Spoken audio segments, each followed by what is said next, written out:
कर्नाटक में येदियुरप्पा को सरकार बनाने का न्योता दिया गया है, इस पे आपका क्या कहना है? देखिए, मेरा मानना है कि लोकतंत्र की हत्या है और एक काला दिन के रूप में आज का दिन माना जाएगा।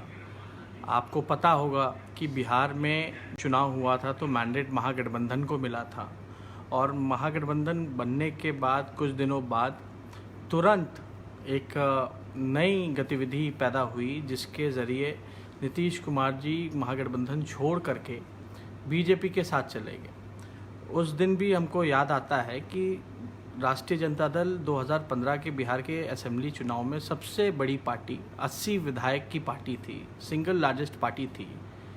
उसके बाद भी हम लोगों को न्योता नहीं मिला था सरकार बनाने को।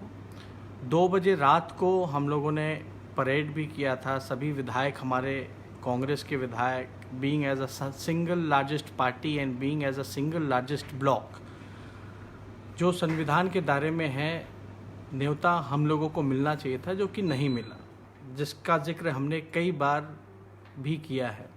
और आज जो परिस्थिति जो कर्नाटका में जो मैंडेट जो मिली, किसी भी पार्टी को स्पष्ट बहुमत, स्पष्ट मेजॉरिटी किसी मैंडेट किसी को भी नहीं मिला। और 112 जो जादुई आंकड़ा जो मैजिक फिगर जो है बहुमत को, वो कर्नाटका के गवर्नमेंट फॉर्म करने के लिए चाहिए। लेकिन कांग्रेस और जेडीएस पोस्ट पोल अलायंस बना करके उनके पास जो आंकड़े आते हैं 112 से 116 बन जाता है और बीएसपी भी उसमें पार्टी है, एक सीट उसके पास भी है, जो कि पोस्ट पोल अलायंस में जो मिलना चाहिए कि जिसके पास जादुई आंकड़ा है, मैजिक फिगर्स हैं, उनको बुलाना चाहिए था गवर्नर साहब को। लेकिन उनको ना बुला करके आप जो येदियुरप्पा जी हैं, जो बीजेपी के जो लोग हैं, उनको न्योता मिला है। और जो अभी न्यूज़ में जो खबरें आ रही हैं कि काफ़ी लंबा समय भी उन लोगों को दिया जाएगा और कल जो है शपथ ग्रहण कराया जाएगा।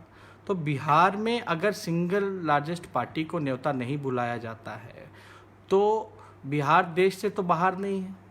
बिहार में जो देश का जो संविधान है वही चलता है।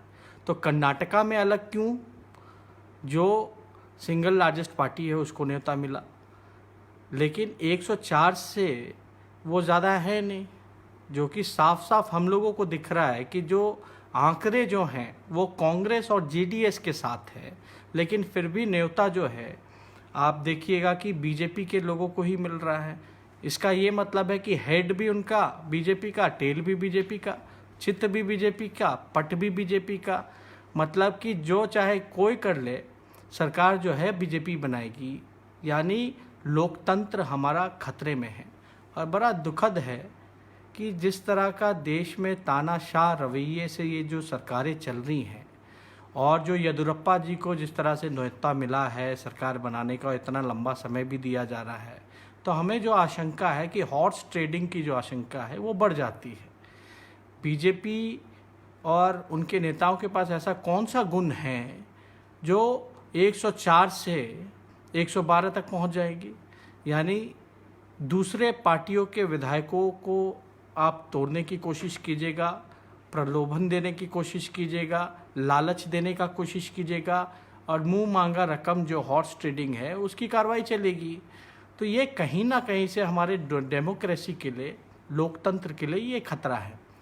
अगर येदियुरप्पा जी को बुलाया गया है, न्योता दिया गया है, तो मैं मांग करता हूं कि बिहार की मौजूदा सरकार को भी भंग कर करके जो सिंगल लार्जेस्ट पार्टी है राष्ट्रीय जनता दल, उनको भी मौका मिलना चाहिए। आखिर बिहार के लिए कुछ और होगा, गोवा के लिए कुछ और होगा, कर्नाटका के लिए कुछ और होगा। जगह जगह जो है अलग अलग जो चीज़ें हैं, कानून तो एक ही है, संविधान तो एक ही है। और बीजेपी के लोग, अभी मैं देख रहा था न्यूज़ में, बड़े बड़े प्रवचन दे रहे थे, कानून सिखाने का काम कर रहे थे, बोल रहे थे कि जनादेश का अपमान हुआ। इस बिहार में 4 साल में 4 सरकारें बनी और सिंगल लार्जेस्ट पार्टी को नहीं बुलाया जाता है। यहाँ पोस्ट अलायंस को बुला करके आपने करवा दिया, लेकिन यही काम कर्नाटका में पोस्ट अलायंस में जिनके पास जादुई आंकड़ा है उनको आप नहीं बुला रहे हो न्योता दिलाने के लिए। तो हम ये कहना चाहते हैं कि आज देश जो है खतरे में है। तानाशाह इमरजेंसी जैसे अघोषित इमरजेंसी के हालात पैदा हो गए हैं। अब हॉर्स ट्रेडिंग के साथ साथ आप देखिएगा जो सीबीआई है, जो सरकारी एजेंसियां, ईडी हुई, इनकम टैक्स हुई, इसका भी बीजेपी और बीजेपी के सरकार, जो केंद्र सरकार, इसका दुरुपयोग करेगी। लोगों को डराया जाएगा, धमकाया जाएगा, तोड़ने का प्रयास किया जाएगा, जो कि लोकतंत्र के लिए एकदम खतरनाक है। और मैं अपील भी करना चाहूँगा कि जितने भी विपक्षी दल हैं, जितने भी हमारे देश में बड़े बड़े नेता हैं जो संविधान को बचाना चाहते हैं, जो लोकतंत्र को बचाना चाहते हैं, उन सब को एकजुट होकर के इसका विरोध करना चाहिए। ये तो मनमानी तरीके से ऐसा लगता है कि बीजेपी की प्रॉपर्टी हो गई है, ये देश जो है बीजेपी की प्रॉपर्टी हो गई है, राजा कोई राज कर रहा है, जो राजा का जो मन है उसी हिसाब से काम होता रहेगा। तो हम तो ये भी चाहेंगे, अगर हम लोगों को अगर मौका बिहार में मिल जाए तो हम तो विधायकों का परेड भी करा देने का काम करें। बिहार की जनता आखिर क्यों, जो मौजूदा सरकार है, जो सिंगल लार्जेस्ट पार्टी को न्योता नहीं मिला, इन लोगों को मौका मिला, भले ही बना लिया इन्होंने सरकार, लेकिन मेरा सवाल है कि बिहार को भी तो ठगने का काम किया। कहाँ गया बिहार का विशेष राज्य का दर्जा? कहाँ मिला 1.25 लाख करोड़ की जो प्रधानमंत्री जी ने बोली लगाने का काम किया था? 1.25 लाख करोड़ का पैकेज देने का काम करेंगे, पैकेज भी नहीं मिला, बिहार को स्पेशल राज्य का दर्जा भी नहीं मिला, लोगों को ठेंगा दिखा दिया, नौजवान बेरोजगार घूम रहे। तो ये कहीं ना कहीं से आप देखिए कि मौजूदा हालात में सभी विपक्षी दलों को एकजुट होकर के इस मुहिम में देश को बचाने के लिए, संविधान के लिए, लोकतंत्र के लिए एकजुट होकर के लड़ाई लड़नी पड़ेगी। वरना हमारा देश जो है, जिस तरीके से लाल किला गिरवी इन्होंने रख दिया, रेलवे गिरवी रख दिया, एयर इंडिया को गिरवी रख दिया, हमारा देश भी धीरे धीरे कुछ लोगों के हाथों में गिरवी रख दिया जाएगा और हमारा देश पुनः फिर से गुलाम बन करके आ जाएगा। बीजेपी के लोग प्रवचन दे रहे हैं कि जनादेश का अपमान हुआ। हम ये जानना चाहते हैं, जनादेश का जब बिहार में अपमान बीजेपी ने किया था तो कहाँ गायब थे भाई सब लोग? बीजेपी के जो प्रवचनकर्ता जो लोग हैं वो जवाब देना चाहिए। बिहार के जब सिंगल लार्जेस्ट पार्टी को क्यों नहीं न्योता दिया गया, इस पर क्यों नहीं बोलते हैं बीजेपी के लोग? या बीजेपी के लोग जहाँ रहें अपने मन से जो फॉर्मूला हो वो फॉर्मूला निकाल करके सरकार बनाने का काम करते हैं।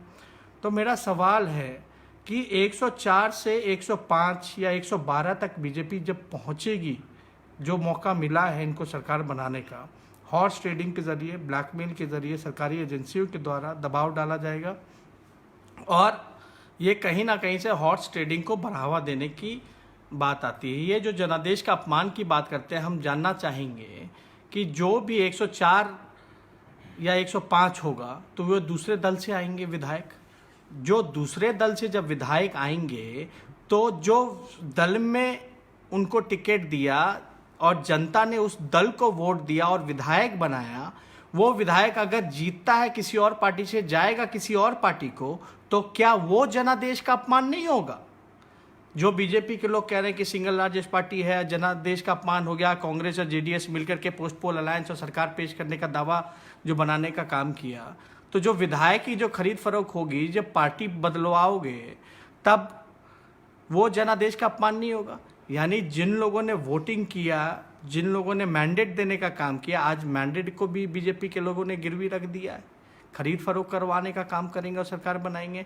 मेरे ख्याल से बेहद दुखद है और इसमें मैं सभी अपने फेसबुक और सोशल मीडिया के साथियों से निवेदन करूंगा कि ये जिस तरह का देश में अघोषित इमरजेंसी और तानाशाही और जिस तरीके से जो बीजेपी का जो आप कह सकते हैं जो एक तानाशाह रवैये के साथ एक राजा की तरह जो फरमाइश जो उनका जो चाहते हैं, जो कि हर देश में, हर राज्यों में, हर देश के हर राज्यों में उनकी सरकार बने, जोर दबस्ती, चोर दरवाजे से या किसी भी तरीके से, इनका केवल केवल यही मकसद रह गया कि सरकार बनाना चाहिए। आपका मानना है कि अगर बीजेपी कर्नाटक में सिंगल लार्जेस्ट पार्टी है तो वही क्राइटेरिया बिहार में आपकी पार्टी फुलफिल कर रही है? हम अगर पोस्ट पोल अलायंस में भारतीय जनता पार्टी बिहार में सरकार बना सकती है तो वही पोस्ट पोल अलायंस में जेडीएस और कांग्रेस कर्नाटक में भी सरकार बना सकती है। तो जैसा आपने कहा, चित भी इनकी, पट भी इनकी, हेड भी, मैं वही तो कह रहा हूँ। सिंगल लार्जेस्ट पार्टी राष्ट्रीय जनता दल है लेकिन न्योता नहीं मिला। यही BJP single largest party Karnataka में है लेकिन उनको न्योता मिलता है। क्यों? आप नंबर्स पे जाइए ना। ठीक है, हमें मौका नहीं मिला, लेकिन जनता अंधी तो नहीं है। साफ साफ दिख रहा है कि जेडीएस और कांग्रेस मिलाकर के आराम से सरकार बन रही है, जो मैंडेट जो है